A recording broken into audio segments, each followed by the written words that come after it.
Hello everyone, welcome back to my channel. So today we will see the last and the fourth part of first chapter of +1, that is living world.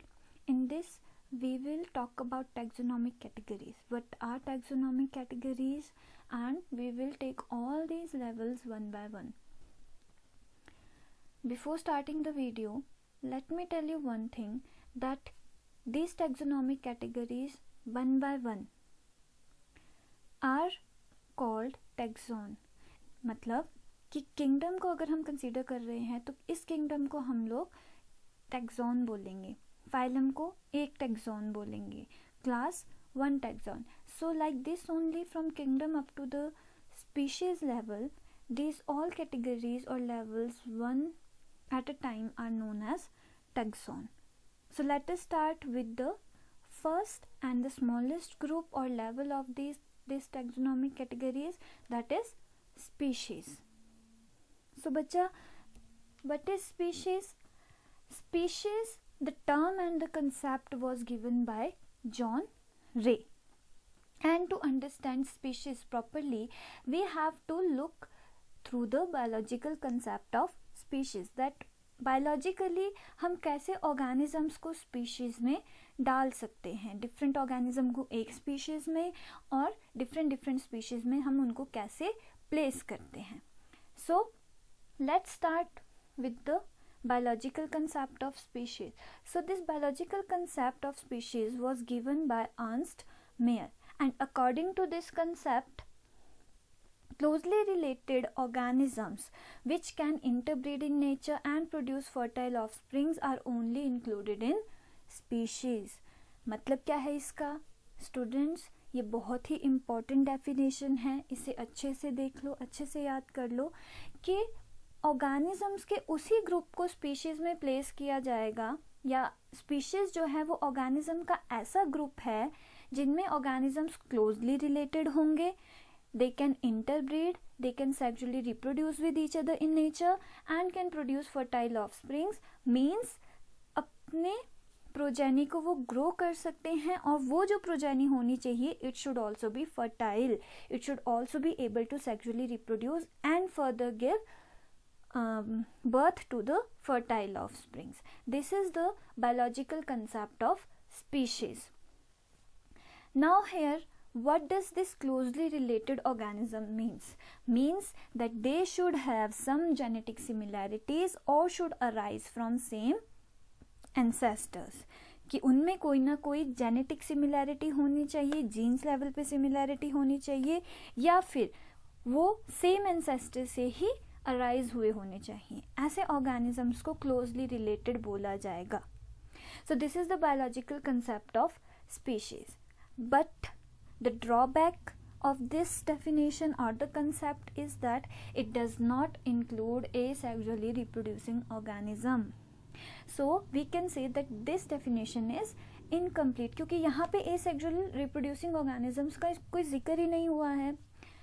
तो अब हम क्या देखेंगे? अब हम इसी biological concept के कुछ एक्सेप्शंस को यहाँ पे हम लोग स्टडी करेंगे, जैसे कि आपके यूनिसेल्युलर माइक्रो ऑर्गेनिजम्स होंगे लाइक अमीबा, बैक्टीरिया. तो ये जो आपके ऑर्गेनिजम्स होते हैं they do not reproduce sexually.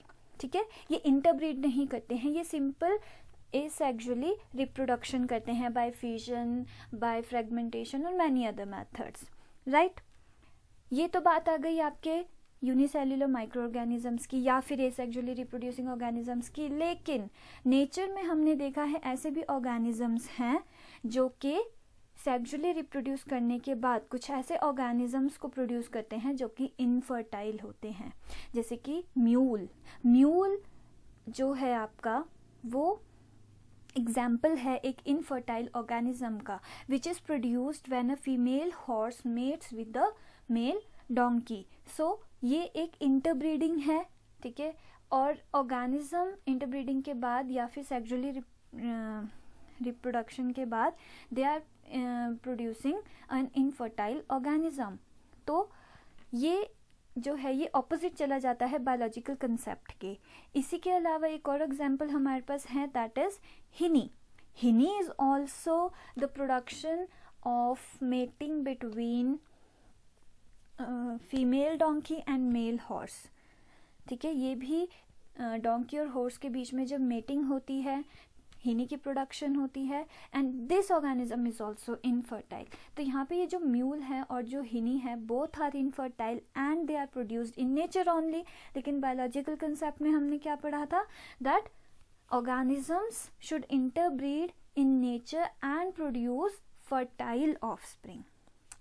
ये तो बात आ गई नेचुरल, जब क्लाइमेट में कोई ऑर्गेनिज्म प्रेजेंट है और वो इनफर्टाइल ऑर्गेनिज्म को बर्थ दे रहा है. अगर हम कैप्टिविटी की बात करें तो कैप्टिविटी में भी ऐसे ऑर्गेनिजम्स हैं जो कि आफ्टर इंटर स्पीशीज या फिर डिफरेंट स्पीशीज के बीच में रिप्रोडक्शन के बाद दे प्रोड्यूस फर्टाइल ऑफस्प्रिंग्स, जैसे लीगर और टाइगॉन हो गया. अगर हम बात करें लीगर की तो liger is the organism produced when lion and tigress mate, and tigon is the organism produced when tiger and lioness mate. तो ये दोनों जो organism हैं, they are produced after inter specific और species breeding. ठीक है, डिफरेंट स्पीशीज के बीच में ब्रीडिंग हो रही है यहाँ पे, और प्रोडक्शन भी किसकी हो रही है, फर्टाइल वन की. ये फर्टाइल वन है, ये फर्दर ऑर्गेनिजम्स को प्रोड्यूस कर सकते हैं. So these are some exceptions of biological concept. तो basically we can say that according to biological concept, interbreeding is the characteristic feature of species.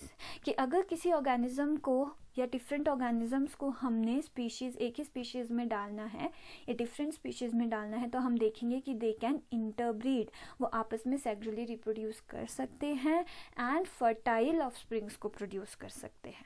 So this was the biological concept, but this concept is not considered in case of taxonomy. So now we will see what is species in term of taxonomy. So basically the determination of species is based on other characters if we consider species in terms of taxonomy.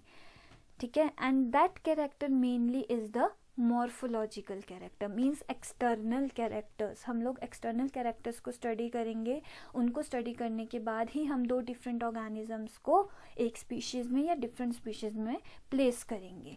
So biological concept में हमने interbreeding देखा था, यहाँ पे हम लोग other characters की बात कर रहे हैं, and mainly that is morphological character. For example, in case of plants, determination of species is based on morphology of flowers or floral morphology is considered. Floral morphology means हम flowers की morphology external characters को देखेंगे, और ये क्यों होता है, क्योंकि floral morphology is stable, वो जल्दी जल्दी change नहीं होती है, stable रहती है काफ़ी टाइम तक. इसीलिए जब भी हम plants को कैटेगराइज करते हैं कि डिफरेंट प्लांट्स को एक स्पीशीज़ में या डिफरेंट स्पीशीज़ में हमने उनको प्लेस करना होता है, तो we see the morphology of the flower, कि उसका कलर कैसा है, उसका पैटर्न कैसा है, पेटल्स कैसे हैं, शेप्स कैसी. तो ये सारे के सारे मॉर्फोलॉजिकल कैरेक्टर्स हम लोग स्टडी करते हैं. Now the next level after species is genus. Genus is the group of similar species. Genus में डिफरेंट स्पीशीज आएंगी आपकी जो कि सिमिलर होंगी आपस में. So it is the group of similar species. अगर हम लोग यहाँ पे एग्जाम्पल लें, एक हम पर्टिकुलर एग्जाम्पल लेके चलेंगे, that is Panthera leo, and another one will be Panthera tigris which is tiger. तो यहाँ पे हम देख रहे हैं कि leo and tigris are the different species which come under one genus, that is Panthera. Leo means lion and Tigris is the species of tiger, but आ रही हैं ये दोनों एक ही genus में, that is Panthera. After genus comes next level or higher level, that is family, and family is the group of similar genera. Means एक जैसे genus जो हैं, जिनके कैरेक्टर्स जो हैं वो आपस में थोड़े बहुत मिलते जुलते हैं, उन्हें हम एक ही फैमिली में पुट करेंगे. फॉर एग्जांपल हमने पैंथेरा की बात करी, ठीक है। So Panthera is one genus of cat family, जहाँ पे हम बिग कैट्स को कंसीडर करते हैं, जैसे लायन हो गया, टाइगर हो गया, and then there is leopard, snow leopard, so they all come under same genus panthera. और वहीं पे there is small cats which come under genus Felis. So both these belong to cat family and that family is Felidae. क्योंकि इनमें कोई ना कोई character जो है वो सिमिलर है, तो इसीलिए उनको एक ही फैमिली में हम लोग कंसीडर करेंगे, and that is Felidae.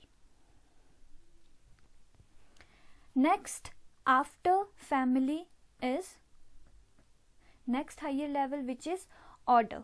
So order is the group of similar families. हमने बात करी पहले Felidae की, ओके। नाउ वी अगर हम Felidae को किसी और ग्रुप के साथ या किसी और फैमिली के साथ एक ही ग्रुप में कंसीडर करेंगे, for example we take Canidae in which dogs are included, तो both these come under similar order and that is, or same order, and that is carnivora. Order carnivora. Characters जो हैं common characters वो decrease हो रहे हैं। कुछ ही common characters को हम लोग कंसीडर करके उनको एक ही ऑर्डर में प्लेस कर रहे हैं, Felidae को और कैनिडी को, and that is Carnivora, right.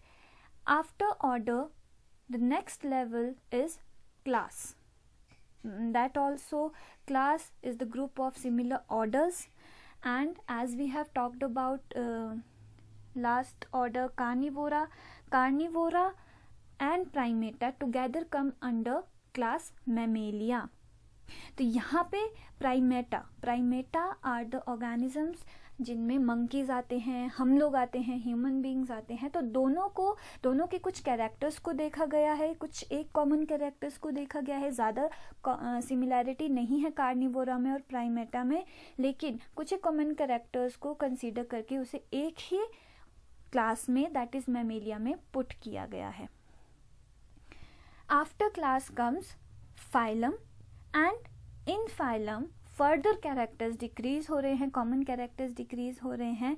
For example, क्योंकि यहाँ पे भी हम लोग सिमिलर क्लासेस की बात करें, तो यहाँ पे अब हम क्या देखेंगे, क्लासेस के बीच में कॉमन कैरेक्टर देखेंगे कि कोई ऐसी क्लासेस हैं जिनके बीच में कॉमन कैरेक्टर हैं और फिर उनको हम एक ही फाइलम में पुट कर सकते हैं। For example, your class mammalia and aves are together put under Chordata.